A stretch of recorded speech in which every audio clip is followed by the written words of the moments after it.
சிவாய நம. இப்போ நம்ம இருக்கிறது சட்டநாதர் கோயிலில் தான் இருக்கும்.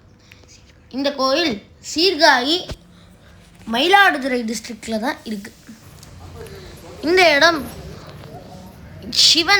சிவனை வந்து 3 வடிவங்களில் காண்பிக்கிறது. வந்து முதல் ஃப்ளோர், அதாவது இந்த முதல் கிரவுண்ட் ஃப்ளோரில் வந்து பிரம்மபுரீஸ்வரர் மூலவராக இருக்கார். அது வந்து லிங்கம், அதாவது லிங்கத்தோட ஸ்வரூபத்தில் இருப்பார். அதுக்கப்புறமா மிடில் அடுத்த ஃப்ளோரில் வந்து நம்ம அப்படியே மேலே ஏறி போனோம்னா அந்த இடத்துல தோணியப்பராக இருப்பார் பார்வதியோட. அது வந்து கைலாச காட்சி மாதிரி இருக்கும். அதாவது ஹிமாலயாஸில் எப்படி இருப்பாரோ அதே மாதிரியே 15 ஃபீட் ஸ்டாச்சு இது. அதுக்கும் மேலே சட்டைநாதர், அதாவது ஒரு ஜன்னல் மாதிரி வச்சிருப்பா. உள்ளேந்து நமக்கு வந்து சட்டைநாதர் தெரிவர். அதாவது சட்டநாதர்ன்றவர் வந்து விஷ்ணுவோட அந்த சட்டை அதை போட்டுன்றதுனால தான் அவர் பேர் சட்டநாதர்.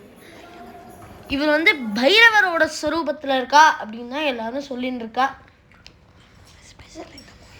இந்த கோயிலில் இன்னொரு ஸ்பெஷல் என்னதுன்னா, திருஞான சம்பந்தர் வந்து பிறந்த இடம் இதுதான்.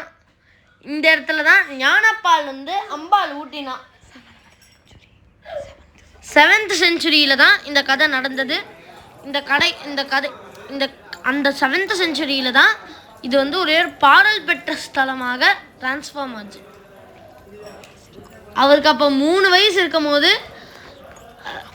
அவ அப்பா வந்து குளிக்க போயிருந்த போது அவ வந்து உள்ள வந்து முக்கி வந்து ஞானசம்பந்தரை அவ அப்பா சிவபாத ஹிருதயர் உட்கார வச்சிருந்த போது ரொம்ப நாள் ஆகியும் அவ அப்பா வரலன்றதுக்காக ஞானசம்பந்தர் அழுது அம்மா வேணும் அப்பா வேணும் அப்படின்னு அழுதுருந்தாராம். ஏன்னா அவருக்கு ரொம்ப குட்டி குழந்தை இல்லை, 3 வயசு தானே.